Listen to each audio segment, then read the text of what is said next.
Namaste yogis, welcome. Thank you so much for watching. So today's neck practice is to stabilize the pelvic girdle, and you want your props handy. Remember, 2 blocks and a blanket, 3 blankets will do as well, a bolster or a pillow, and have your strap handy just in case.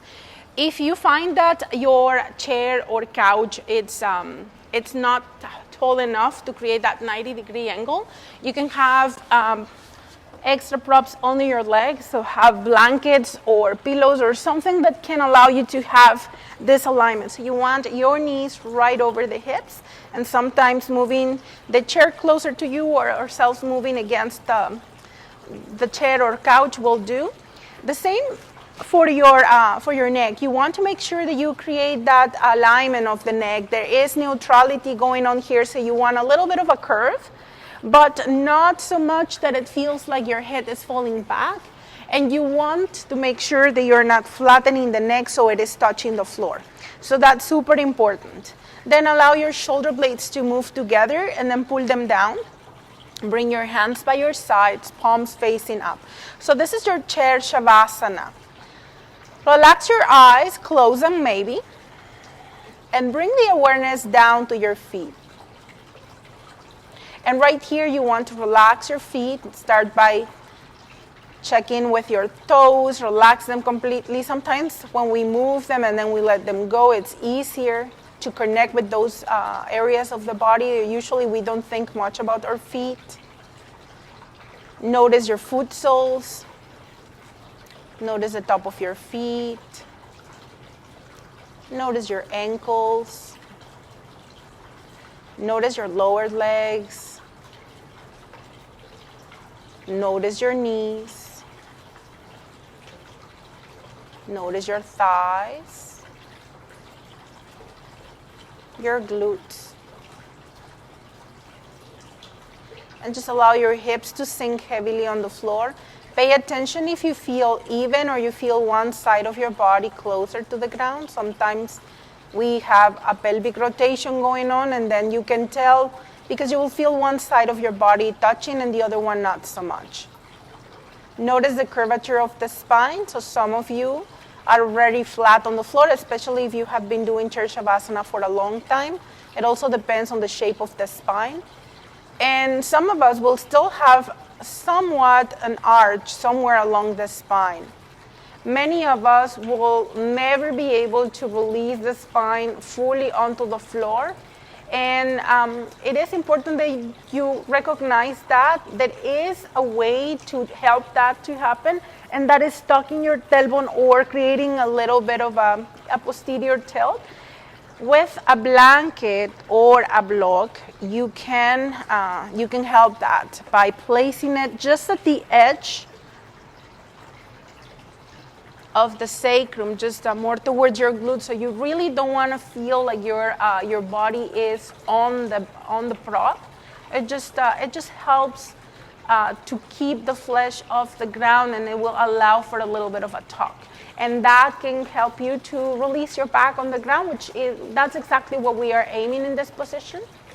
And the other thing that you can do, especially if you have a prominent external rotation of your hips and at the end your knees start going wide apart, that might not be what we are looking for. So you may get your belt, your strap, whatever you have, like a scarf, and you can tie it up around your thighs to keep them about fist or 2 fist distance, not wider than that. And that will help to derotate your hips, and it will keep your pelvis stable. So that feels right for me, so leave it there. You have the option, you don't have to. You can make a knot if you are using a scarf. And for your head, if you want an extra prop in place under your head, you're welcome to do that. A little bit of making a noodle with a blanket and placing it under the neck. You can do that. Make sure that that's not putting pressure on your neck, however. It's just to prevent your neck from flattening. All right, so then once you are all set up, you're gonna bring your hands by your sides, close your eyes if you are already there. We're gonna continue to scan the body from bottom to top. Softening the knees and the thighs, softening the glutes. If you did any adjustment, check in again with your hips, with your lower back and mid back. Your upper back and shoulders might be already touching the floor.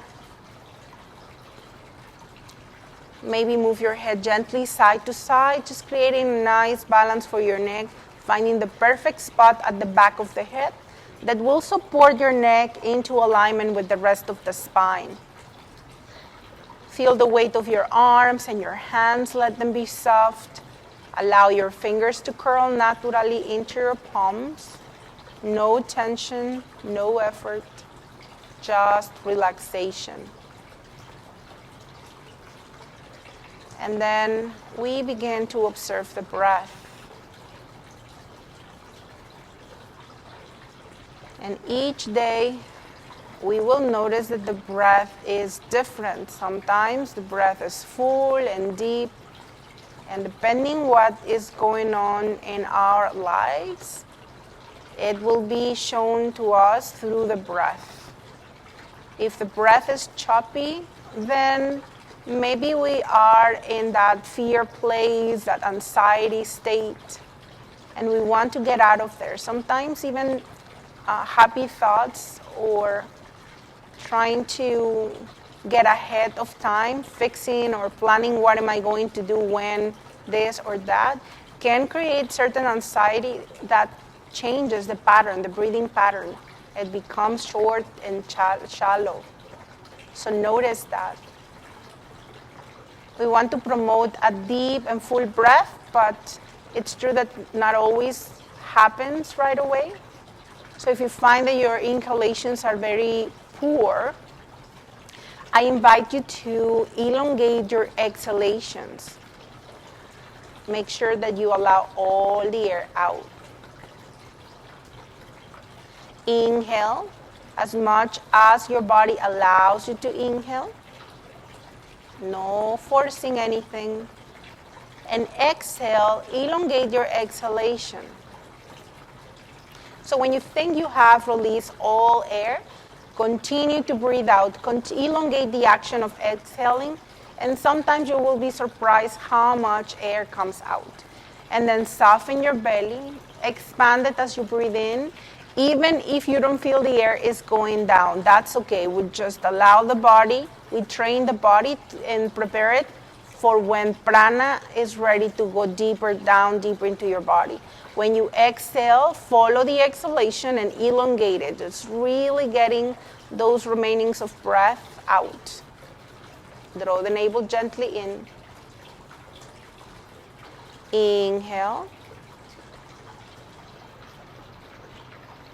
And exhale, follow the exhalation.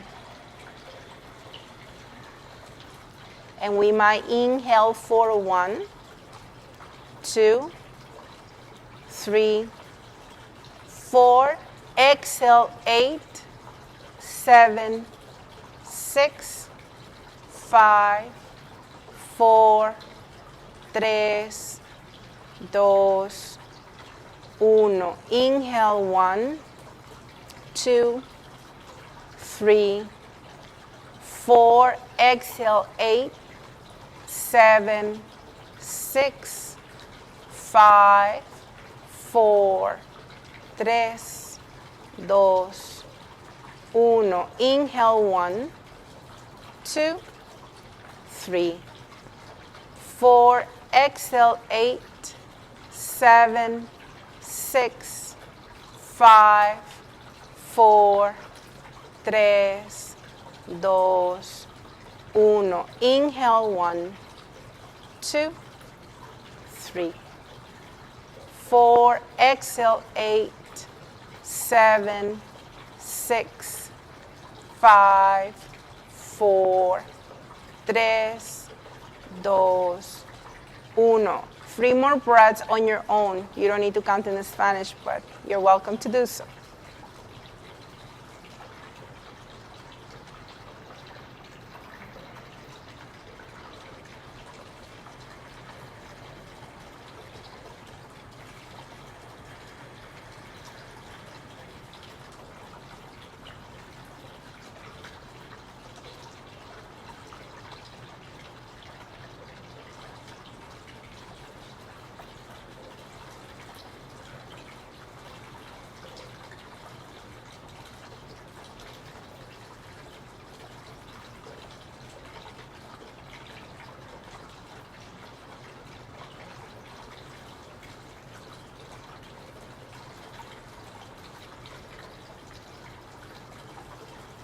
When you finish with your exhalation, go back to your normal breath and observe.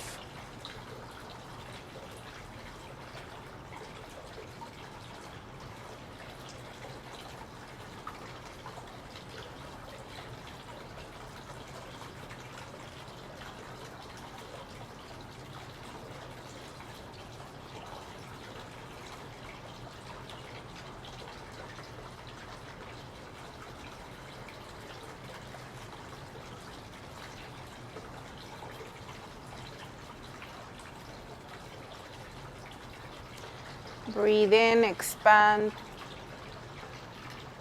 Breathe out, release.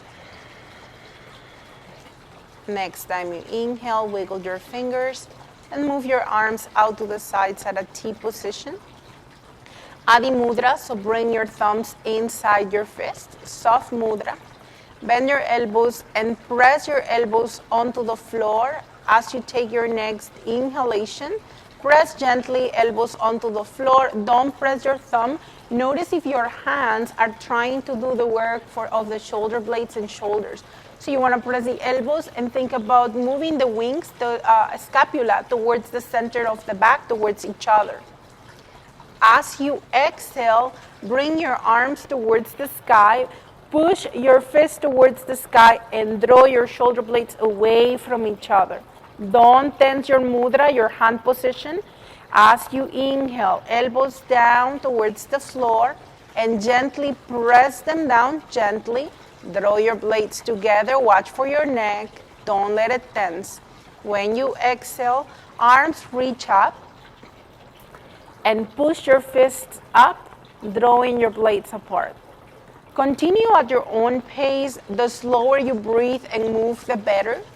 On the inhalation, your elbows go down towards the floor. They press gently. You may keep the elbows at the level of the shoulders. Sometimes they go lower or higher. If that hurts, then adjust to a place that doesn't hurt. And then exhale, extend your arms, draw your blades apart, and press your fist to the sky. Inhale, elbows down.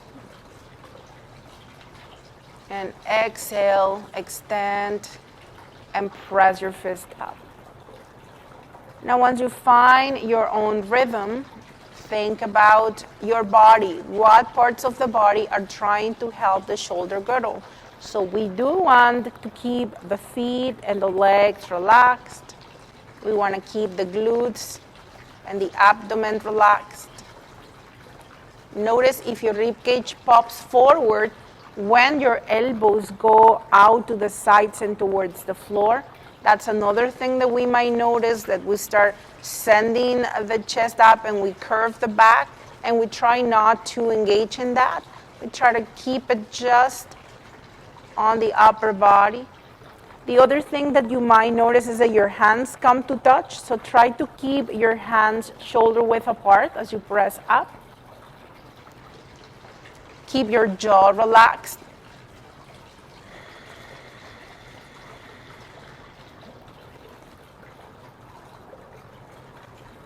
This hand position is known as Adi Mudra. Remember that mudras are symbols that help prana to go to different areas of the body. Adi Mudra promotes your exhalations. It's a grounding mudra, a grounding hand position.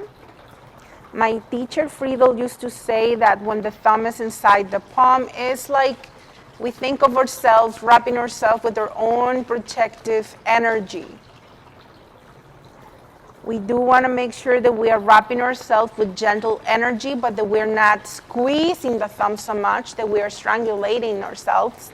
It's just a metaphor, I guess, that image. But you do want to keep the hand softly closed, but firmly closed.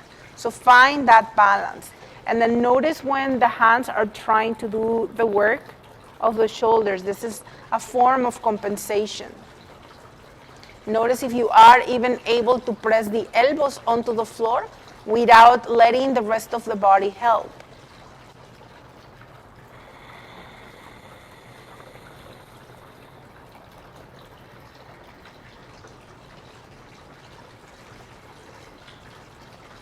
Try to get your breath even. So if you inhale for 4 counts, you exhale for 4 counts. You can count very slowly. Just match the length of the inhalation and the exhalation.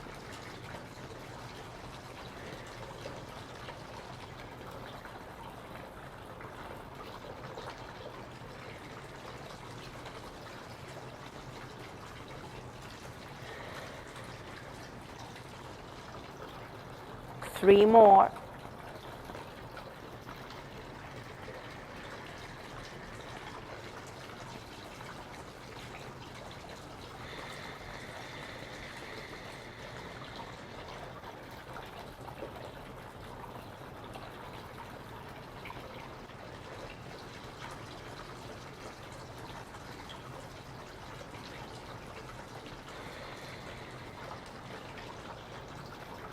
When you finish with your 3 rounds, release your elbows onto the floor.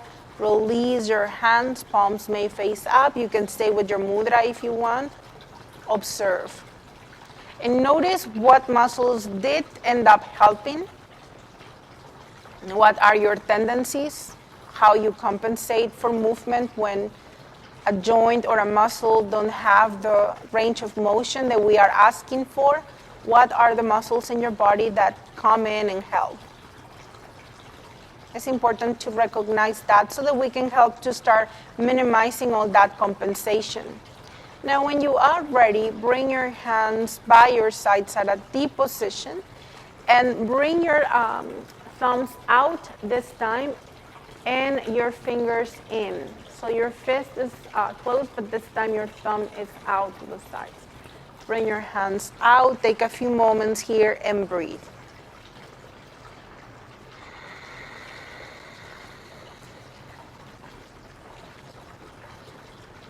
Now, as you take your next inhalation, lift your arms by 1 inch or 2 and move your arms up so your thumbs may touch or the tips of the thumbs face one another. Don't let your ribcage pop forward. As you exhale, bring your arms out to the sides at a deep position. See if you can feel your shoulder blades working. The same idea, we don't work with a tight mudra. We have a soft mudra moving up as you inhale. And as you exhale, bring them back down.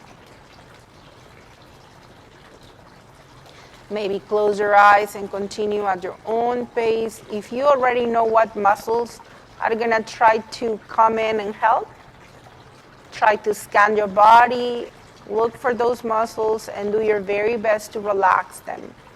Usually it's the thighs and the glutes. Big muscles usually try to do the work. So observe that. Make sure you're not putting any tension on your neck. Readjust your head if needed. Readjust any part of the body if needed.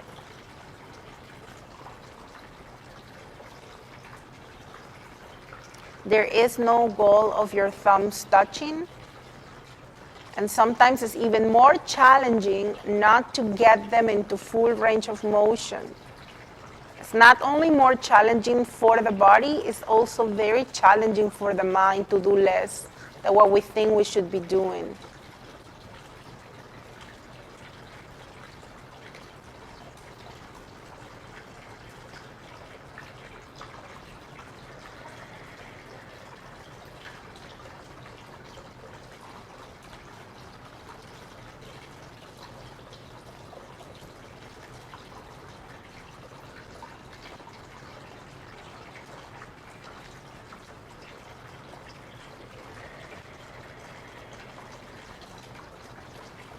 Not just the scapula or the shoulder blades, the muscles of your rotator cuff will also start talking to you.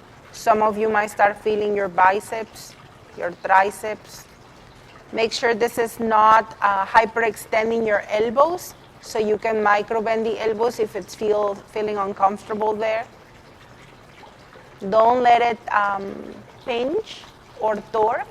And also, don't let a numbness happening. Although there will be some numbness on your sacrum and your feet, but we're not pinching muscles here. Unless it feels like you are, then please adjust.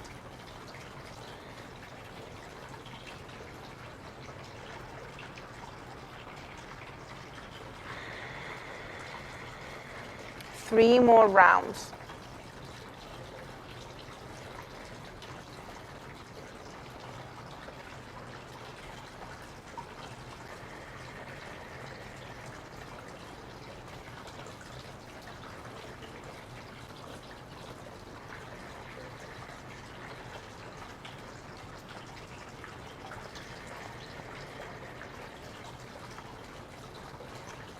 Release your hands by your sides when you're done with your rounds. Relax your mudra if you want. Observe. Don't let your mind wander. Watch your breath. Notice your heartbeat. Scan your body. If there are muscles that are tight, relax them. Notice what muscles kicked in this time.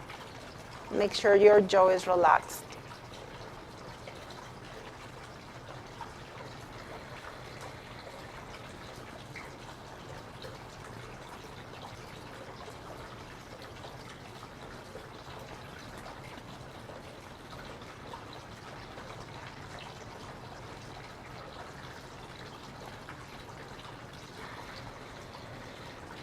So this last mudra, Merudanda Mudra, Urdhva Merudanda Mudra, helps to elongate the upper back. It puts demand on your thoracic spine, the muscles of the upper back.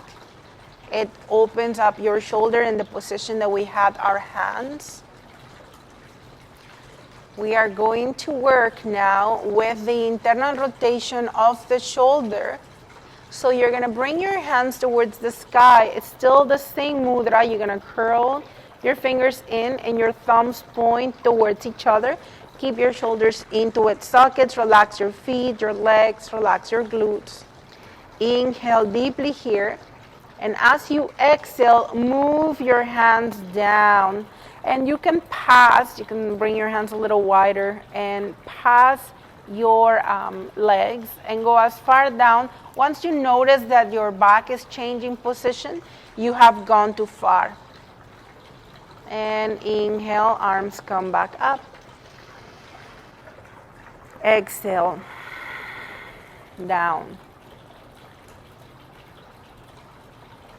This Adho Merudanda or downward position will help the energy to move a little higher into your navel. So we're creating this connection with prana.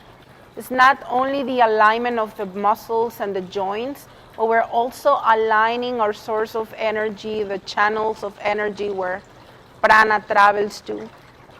So this mudra helps to balance your nadis. Remember, the nadis are, think of them like little tubes that go along the spine, that we have one on each side.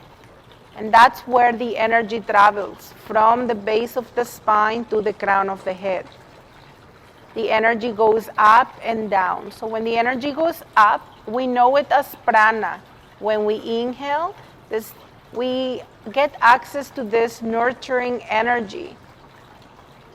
When we exhale, the energy is descending, and that is known as apana. Every time we exhale, we are cleansing not just our lungs, but we're cleansing our energetic field and removing all of the stuff that we no longer need. So you're going to continue with this movement for a few more breaths, or several more breaths. Don't let your mind wander. You inhale your arms up and exhale them down. Your mudra is relaxed. Your feet, legs, and glutes are relaxed. Your neck is not tensing. Your back is not changing position, nor is your pelvis. Keep your face and your jaw relaxed. Okay, I'll leave you to it.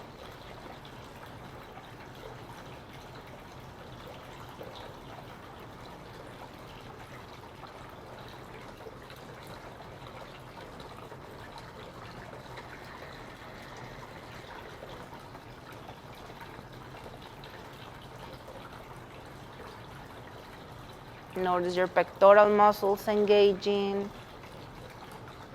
See if you can feel the scapula moving up and down, this time your shoulder blades.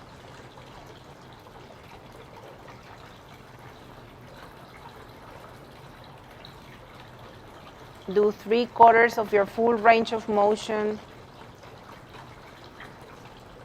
and move as slow as your breath is. If you can slow down the breath and the movement, even better.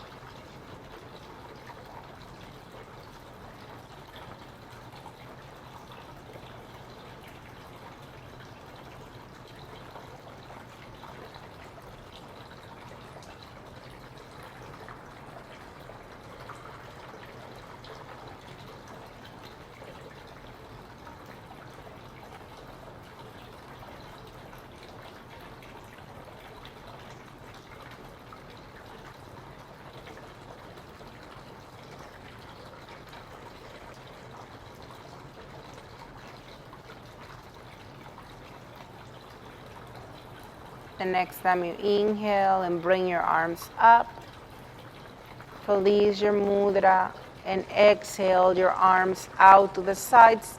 Be mindful, move your arms slowly, observe your breath, don't let your mind wander. Really feel your energy here.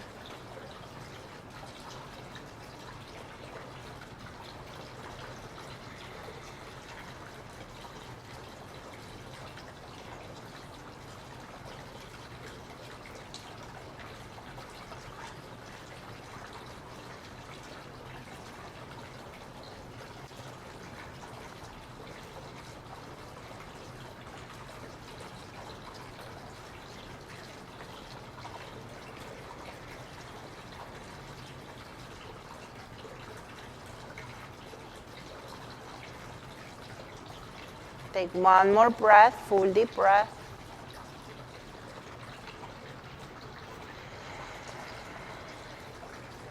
And we return to Merudanda Mudra. So you want to bring your fingers into your palms, thumbs are extended. Bring your hands towards the sky, shoulders into its sockets. Thumbs are pointing towards the back. Soften your neck. Try to keep your elbows extended, keep your shoulders down, and as you inhale, keep your arms extended as you move your hands overhead. Your thumbs move on the direction of the floor above the head, but you're not trying to touch. On the exhale, slowly move your arms up. We're switching the breath. Arms go down on the inhalation or overhead towards the floor. And up towards the sky as you exhale. The slower you move, the better. So small and slow motion goes a long way.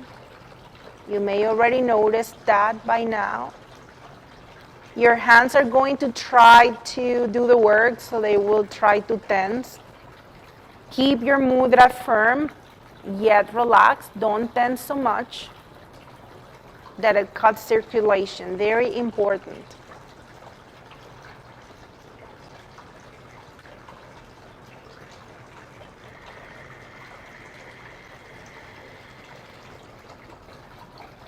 As we have been practicing, do about 3/4 of your full range of motion.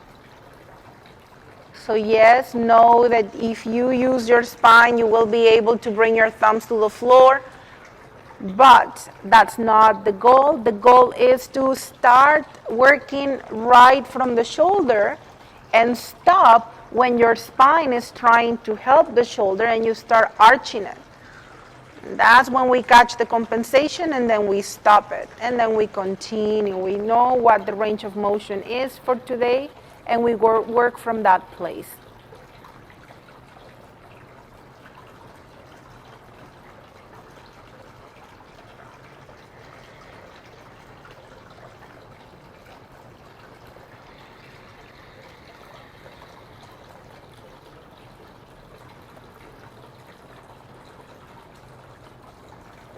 All that shaking, if you are experiencing, is so good for you.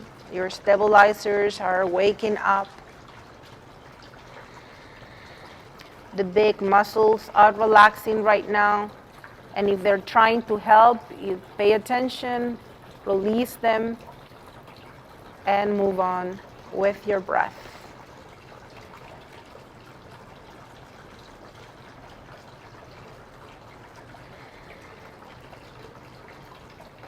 These mudras promote the alignment of the spine.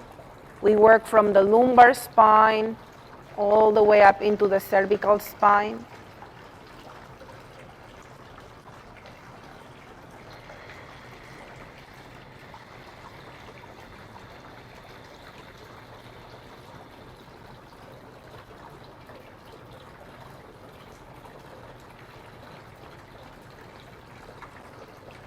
The reason why we want our back onto the floor right now, our spine releasing onto the floor, is so that we can use gravity to our advantage, and we can allow the pelvic girdle to derotate. Only using gravity, we'll let the hips drop, we let the shoulders, while we work on the shoulders, we put the mat on the upper body to stabilize the lower body.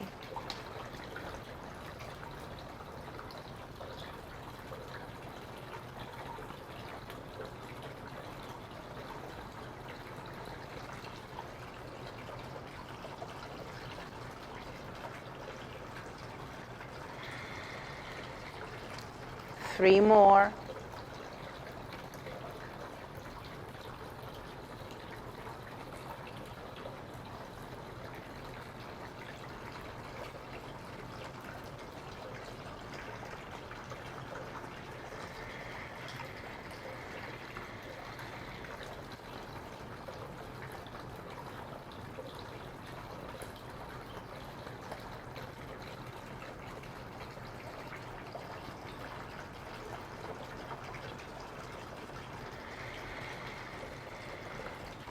When you finish with your 3 rounds, release your hands by your sides, palms facing up. Observe. Notice the way your arms rest on the floor. Notice the blood rushing down to your hands.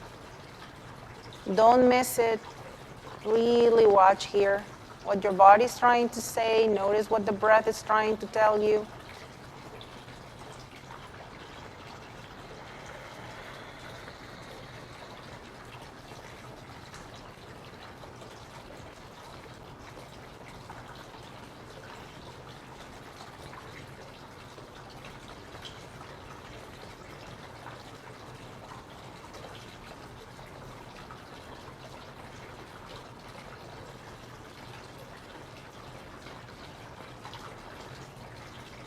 We are working with the nervous system, so you might notice some involuntary movements, sometimes on your toes, sometimes it's your fingertips, sometimes it's somewhere along the face. So we continue to send prana. Imagine your breath carrying this pranic nurturing energy. Imagine as you are sending it to these areas of the body that might be speaking to you right now.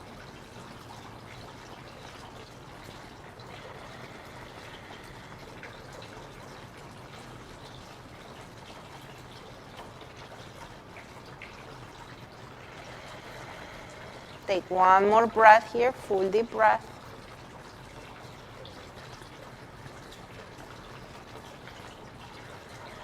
Send the awareness down to your feet, wiggle your toes, wiggle your fingers, rotate your wrist and your ankles both ways.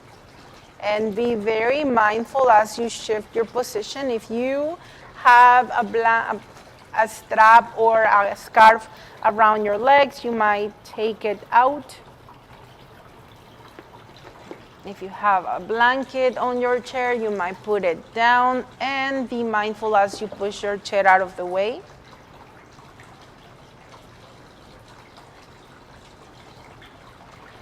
You can also take your prop, if you have one under your hips, you can put it away.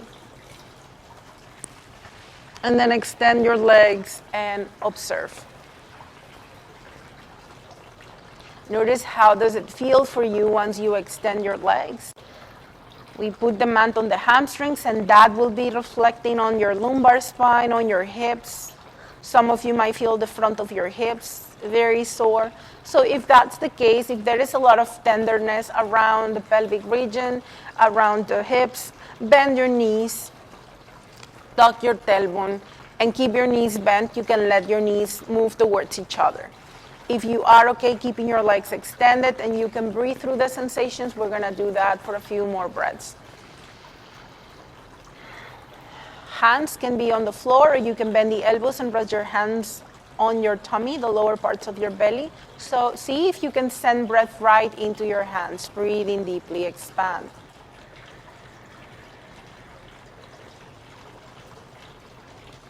Exhale, let your tummy soften. Let your hands fall.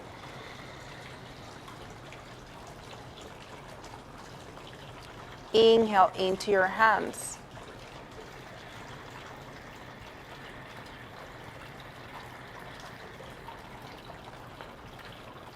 Exhale, soften.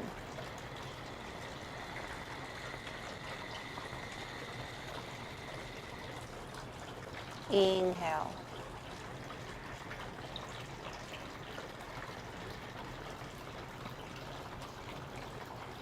Exhale.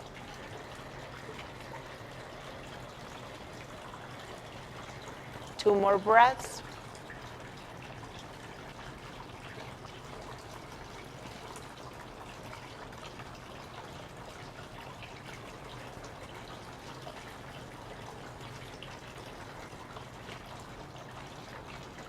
When you are ready, you can release your hands on the floor and take a few moments here.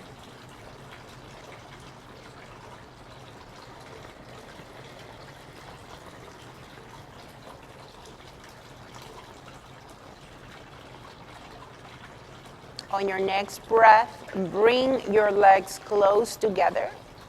Bring your arms either at a T position or overhead, and stretch and tense and squeeze maybe your glutes, your legs, tight, tight, tight. Hold, stretch, tense, prune face. Exhale, release. Again, inhale deeply, stretch and tense and squeeze every muscle, tight, tight, tight. Exhale, release. Last one, make it count. Inhale, stretch and tense, tight, tight, tight. Flex or point your feet. And exhale, release. You may bend your knees and bring them in towards the chest and rock side to side. Massaging your back. You can bring your knees as close to the chest as it feels right. Maybe close your eyes. You can go all the way to the side, fall over, and then push yourself back up, fall over the other side. Watch for your shoulders when you do this. You can move your hands to the top of your knees.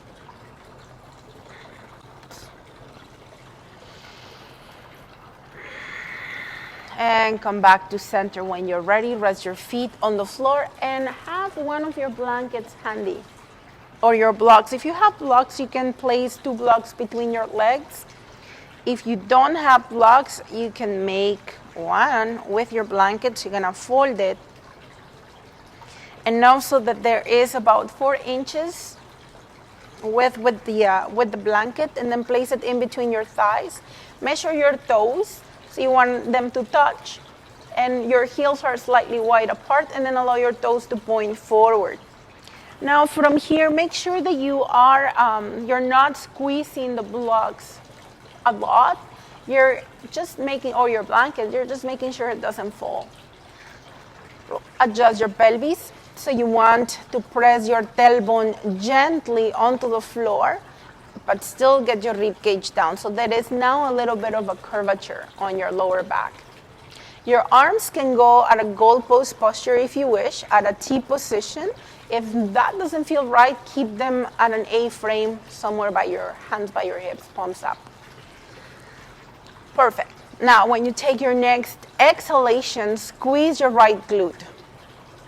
Just the right glute, the buttocks. Inhale, release. Exhale, left glute. And release. And inhale, right. Exhale, release. Inhale, left. Exhale, release. Continue to alternate. Notice if one glute is working more than the other. Notice if your glutes are working at all. If you find the one side is overpowering, it's too strong, you want to make sure that you don't overdo it. You may go about 3/4 of your full strength. 75% of your full strength will do.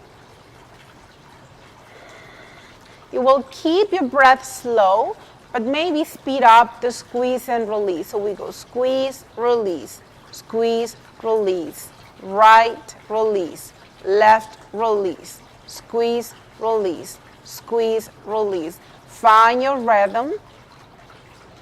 Notice if your breath is going faster along with the body, try to slow down the breath, yet speed up the movement. Notice if your pelvis is tilting every time you squeeze the buttocks or if it's shifting side to side, and we want to avoid that. Notice if your legs are squeezing the blocks or blanket to help the glutes to activate. If your abdomen is engaging, you want your abdomen to be relaxed. Notice if your hands are trying to help the glutes and you're tensing them, or your jaw or your face.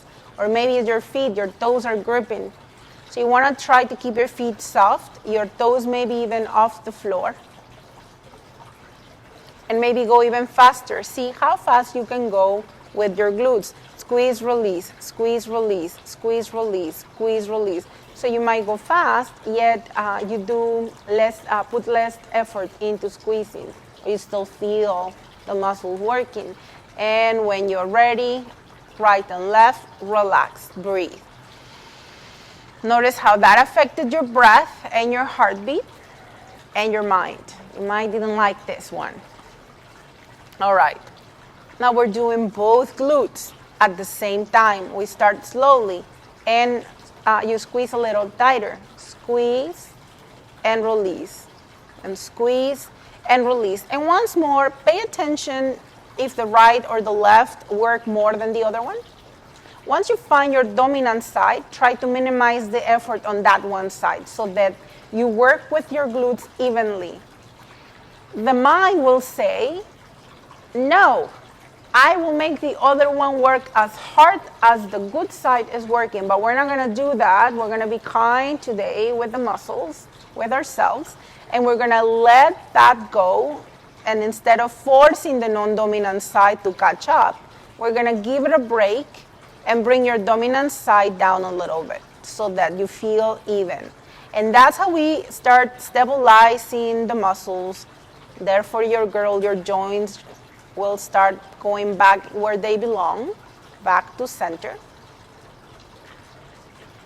And the way, the thing that will be in your way to do that is your mind. Your mind will tell you, no, come on, you can do better than that. So we'll try to catch those thoughts and just acknowledge them and let them go. We all have them, and it's normal, and we just notice, then they don't gain power. All right, so now we're gonna go a little faster with the glutes, squeeze and release. A little faster even, but the breath stays low. We're not squeezing the legs to create to engage the buttocks, and we're not tilting the pelvis or arching the back. If you are, then that is part of the compensation that we want to minimize. So do less with the glutes until there is no compensation. Do they react at the same time? Have you found that center, that place where you can squeeze them at like evenly? Awesome. And let them go. And notice your heartbeat.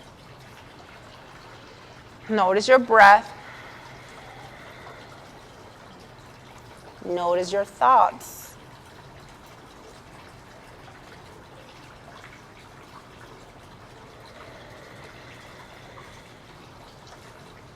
Awesome.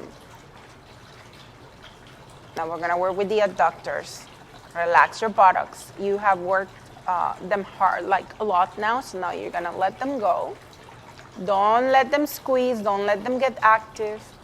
You may gently press your heels onto the floor and the balls of your feet and let your toes lift and spread them wide.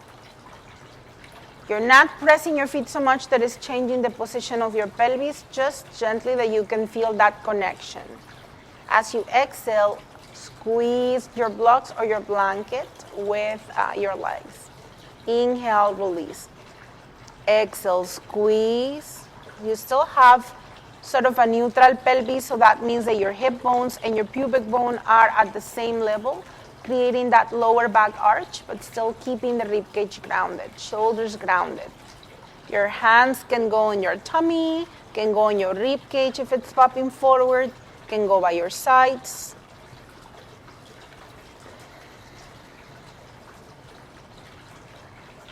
Don't tense your jaw. Don't squeeze your glutes. Don't.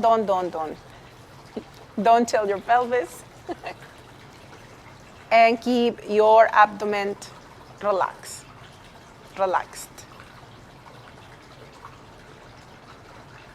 And just like we did before, we're gonna relax the breath, keep it slow, and start moving your legs faster. As fast as it works for you. And if you start noticing that your glutes are engaging, do your very best to relax them, keep relaxing them. That will also help you to find your pelvic floor muscles and pull them up every time you exhale. Remember, your breath is slow. Maybe faster with the legs.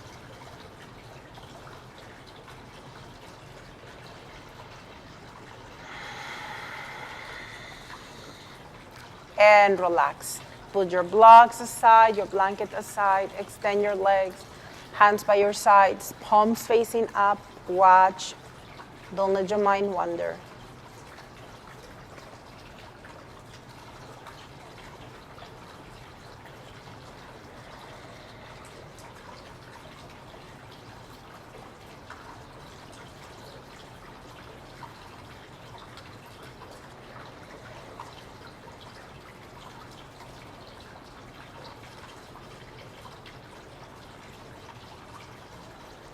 Wiggle your toes and fingers, bend your knees, bring your foot soles on the floor, tuck your tailbone, and bring your knees towards the chest. You're gonna take your blocks once more, or your blanket, whatever you were using, and place it in between your knees and between your thighs.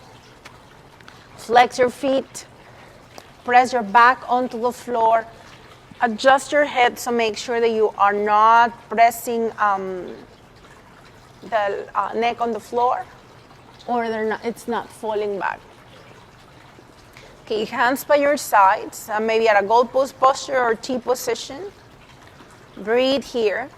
And when you are ready, squeeze the blocks or blanket and release. Squeeze and release. Squeeze, release. Your breath is slow. You're pressing your navel down. And if you find a gap in between your back and the floor, you do your very best to close it. Make sure this is not putting any tension on the neck.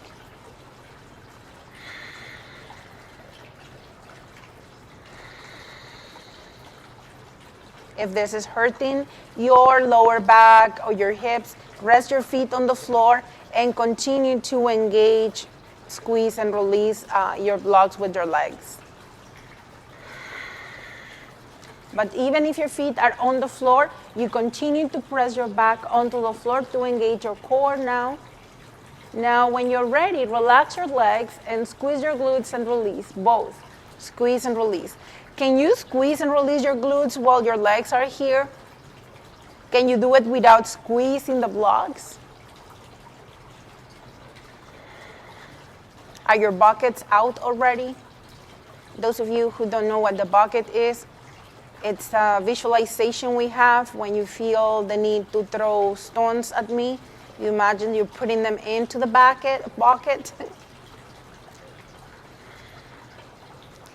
And when you are ready, relax your glutes, bring your feet down, take your blocks aside, and relax your legs. Observe.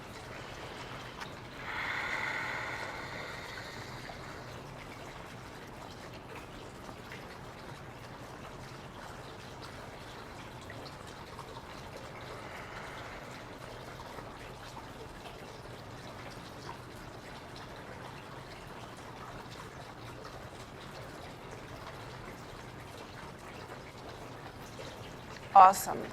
Bend your knees if you need to hug your knees and rock side to side. You're welcome to do that. And when you're ready, come back to center. If you find that it's hard for you to hold onto one leg, actually I was going to lift our hips, but I think we're not going to. Instead, we're going to keep it here down on the ground. We've been working the floor a lot, so we'll stay here. So you're going to bring your hands behind your right leg and bring your knee as close to the chest as you can and press your thumbs to the sides of your knee. If your arm, like this doesn't feel all right, then you can take your strap and pass it behind your leg, but you want to make sure that your knee is not going to be moving. All right, some of you might actually hold on to the top of the knee to stabilize it better. Your left leg can stay bent. You can keep your knee pointing straight forward, so that will keep your hips stable. If you want to stretch on the hip flexor and it feels okay for you to extend the bottom leg, you can do that. And you can flex that foot. All right, so you can bring the knee as close to the chest as you can and try to keep that foot in line with the knee rather than letting it drop. When you are ready, rotate your foot towards the right, 40 circles. Don't move the whole leg, just from the ankle down. Really fast, but the breath really slow.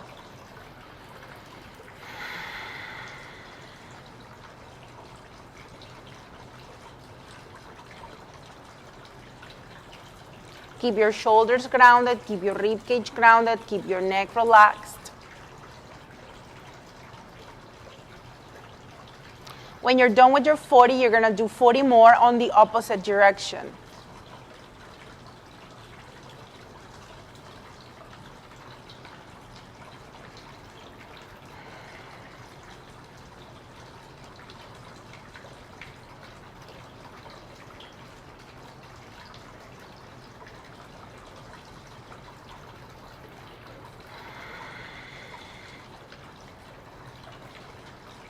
When you're done with your 40, do toe flexes. Point and flex your foot.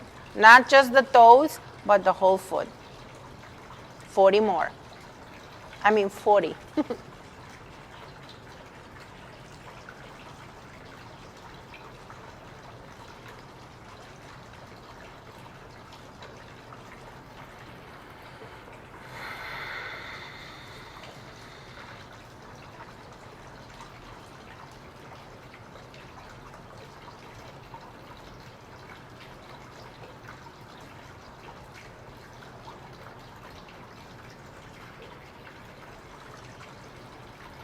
And when you are done with your 40, and now that your shin is on fire, maybe your hip is talking to you, relax that foot. Take a few moments, watch your breath.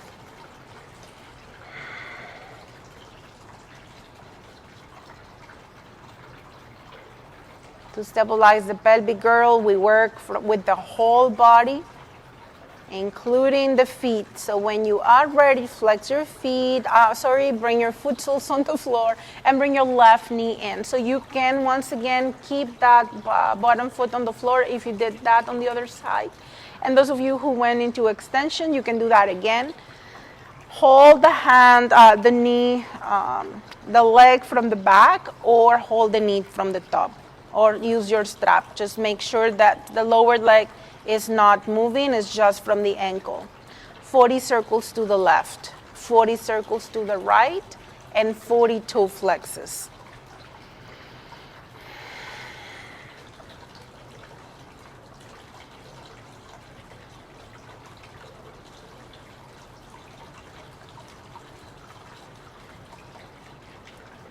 Remember, we're doing the movement fast, yet the breath is still slow.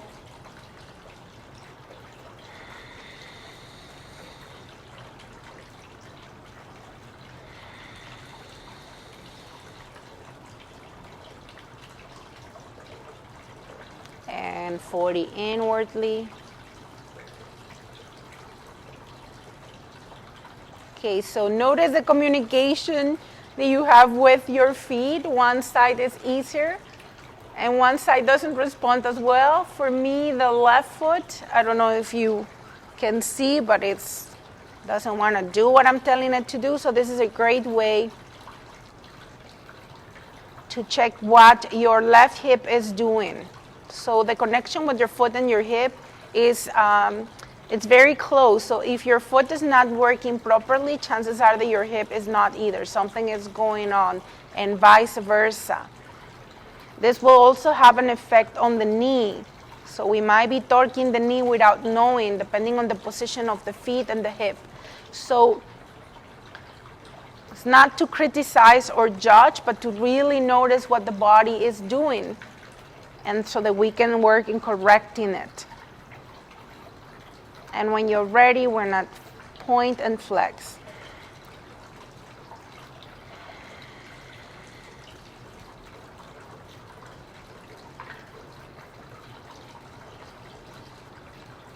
Remember, 40 on each direction.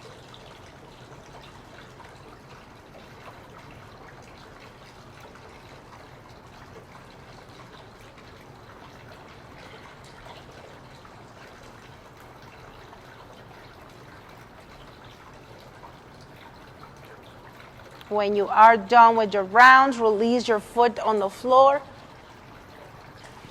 and watch your breath.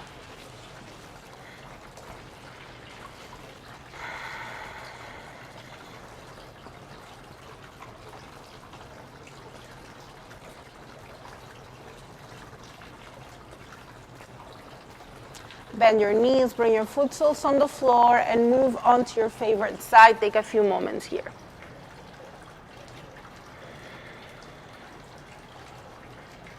Use your top hand to slowly help yourself up and go towards the back of the mat. You can have your blanket under the knees and have about a fist distance between the knees. Rest the top of the feet on the floor and let your belly drop, your tailbone rise.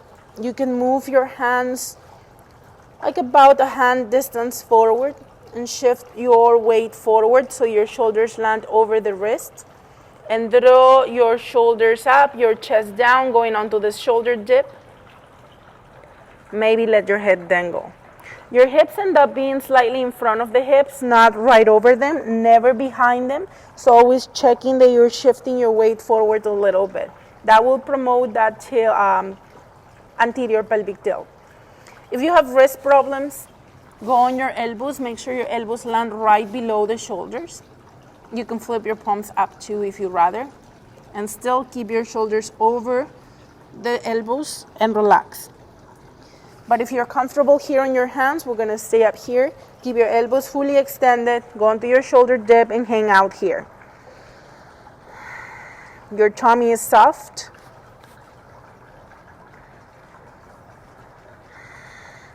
Move your neck side to side maybe. This serves you as a traction for your neck. Maybe move your head forward or your gaze forward if it's not okay for you to let your head relax.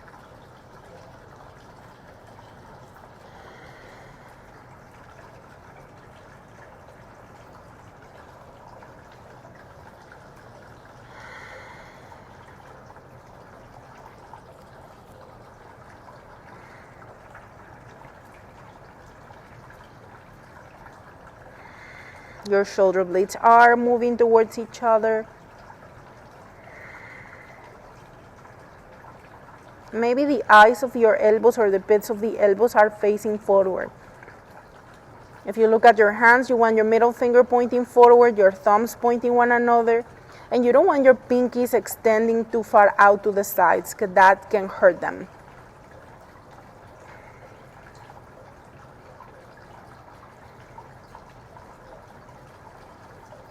If you were in your hands, you're gonna release your elbows onto the floor. If you are on your elbows, everybody, we're gonna bring our elbows out to the sides and bring your palms down towards the floor, joining the thumb and the index. Elbows go out towards the outer edges of the mat. Push your chest towards the thighs and rest your forehead in between the elbows. So we have been working with this elevated child's pose with diamond hands or diamond arms. And your forehead is not on top of the hands, but in between your elbows. Your tailbone still rising. Your shoulder blades are still engaged. If this is hurting your shoulders, your elbows, your biceps or triceps, you want to come up on your elbows as we were before coming in here. So just pick the one that will work for you.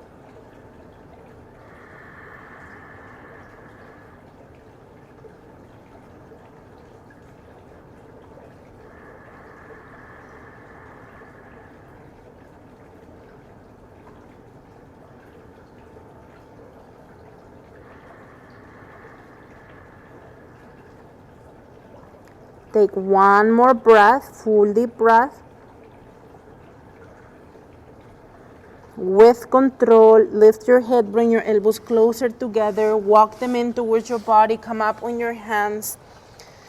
You can stay here and do some cat-cows if that's what your body needs. So tailbone up, drop your belly, open your chest, look forward or up. And as you exhale, tuck the tailbone, round your back and let your head dangle. You can curl the toes under or rest the top of the feet on the floor. Those of you who would like a deeper extension, on your next inhalation, curl the toes under, and as you exhale, draw the navel in, pull the pelvic floor muscles, pick up the knees, tailbone up, and push your chest towards the thighs. So you go almost into an anterior pelvic tilt. When you aim for an anterior pelvic tilt in downward dog, but your hamstrings won't let that happen, so you will end up in neutral. So it's not that we want that tilt. If you're super flexible, then don't do that. But if you find that your hamstrings hurt a little bit tight, then that will serve you to find a better position for your pelvis. Push your chest to the thighs, eyes of the elbows face forward, relax your neck, maybe move your head yes and no. This is even a better traction for the neck, just letting the head dangle, allowing the weight of the head create space between the vertebrae. Pushing the chest to the thighs, putting the weight on the balls of the feet, but still relaxing the toes.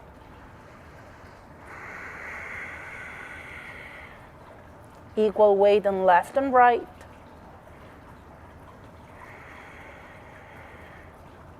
The next time you inhale, slowly and with control, bring your knees back to the floor.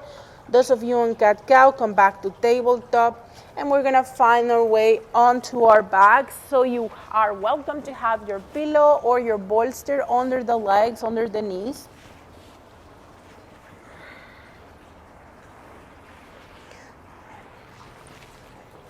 You can have a blanket under the head or a block. Bend your knees, bring your foot soles on the floor, and then allow your foot soles to touch. Let your knees flare, feeling that support.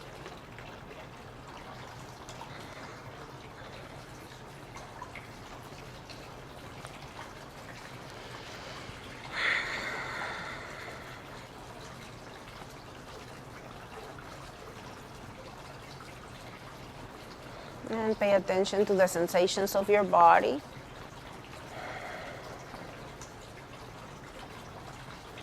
Just trying to release your sacrum on the ground. Keeping your rib cage on the ground.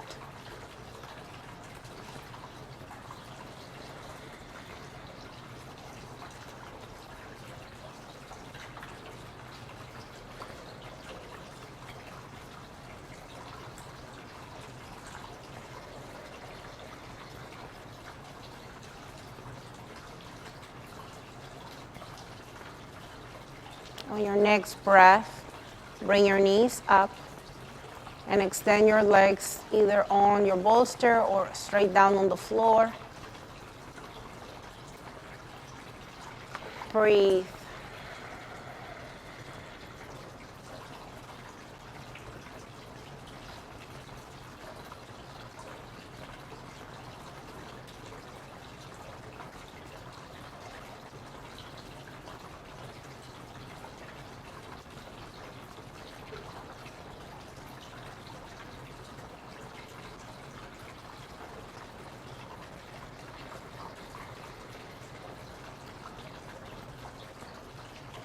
If you need more Shavasana time, you can stay here on this position for, you can pause the video, and stay here for as long as you need to, and then maybe continue with us to seal our practice.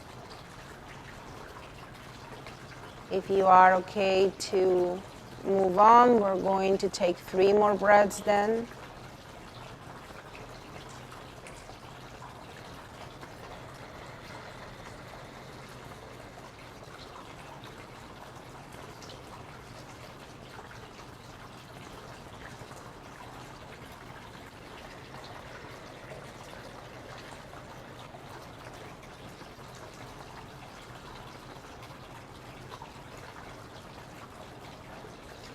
And when you're ready, wiggle your toes and fingers. Stretch your arms to the sides or overhead. Extend your legs, squeeze your bum, and tense every muscle from toes to fists. You may lift the hips if you have a prop under your legs. And exhale, release. Again, inhale deeply, stretch and tense and squeeze every muscle tight, tight, tight. Prune face.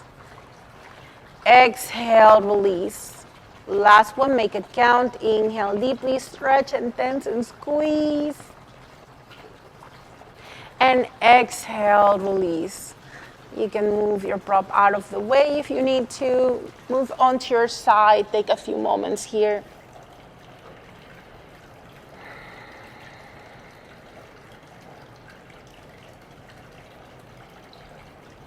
And we're going to use our top hand to help ourselves up on the next exhalation.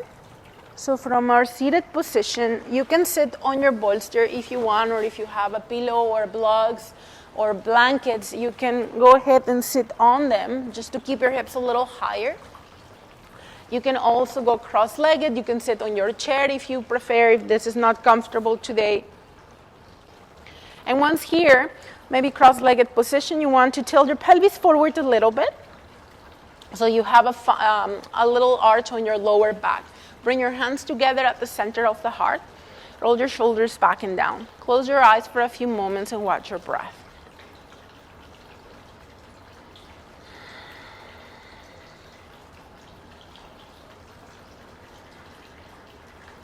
And the parts of the body that are connecting to the ground, you want them to press onto the floor.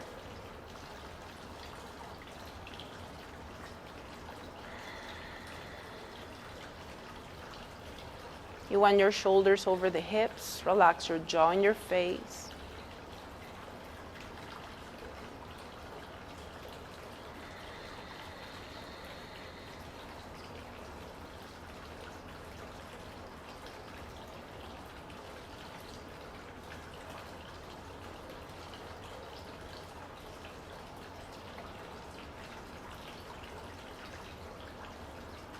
Rub your hands together.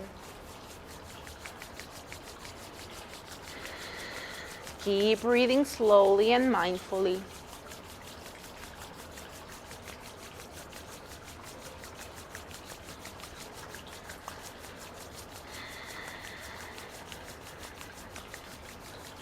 Engage your shoulder blades to prevent your neck from tensing. Relax your jaw as you continue to rub your hands. We're building some heat. We're awakening the chakras of the hands so the prana can flow. And then we can infuse the heart center. We have different energetic fields along the spine, and there is one that lands somewhere in the thoracic spine and at the heart level.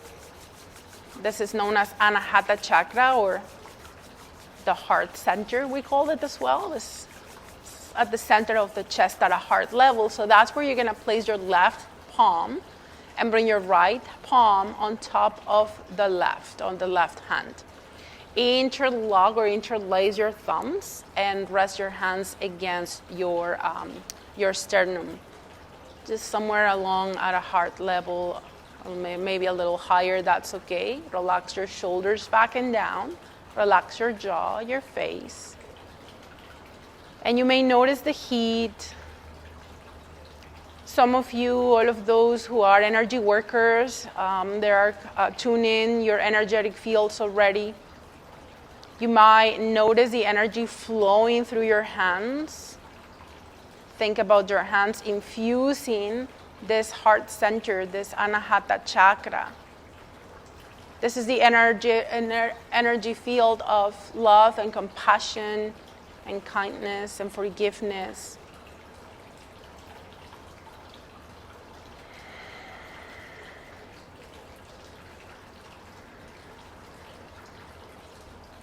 We're going to seal our practice with the sound of Om. First, we'll take a breath together. Inhale, deeply expand.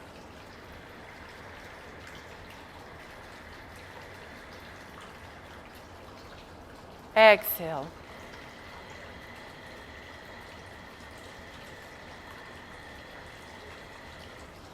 Inhale to Om.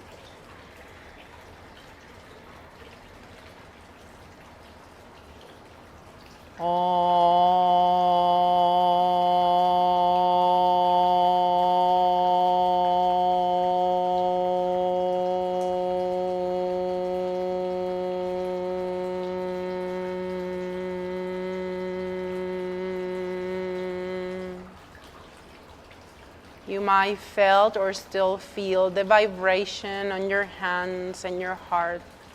Think about gently pressing your hands against your chest and your chest against the hands. Observe your breath, observe your energy.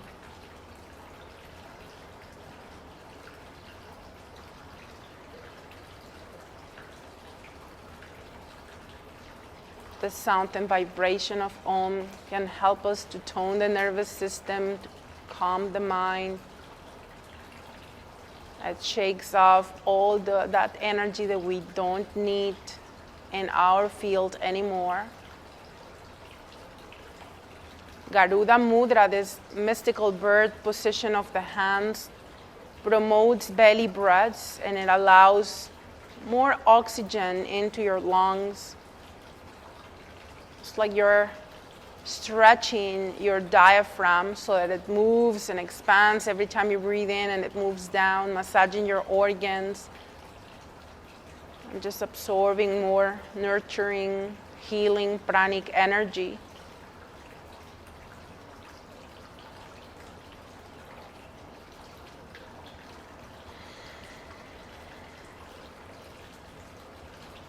Inhale to the top of your lungs, expand.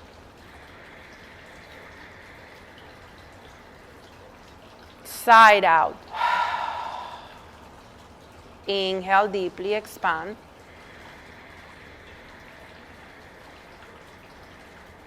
Side out. Last one, make it count. Inhale deeply, expand. Let all tension out.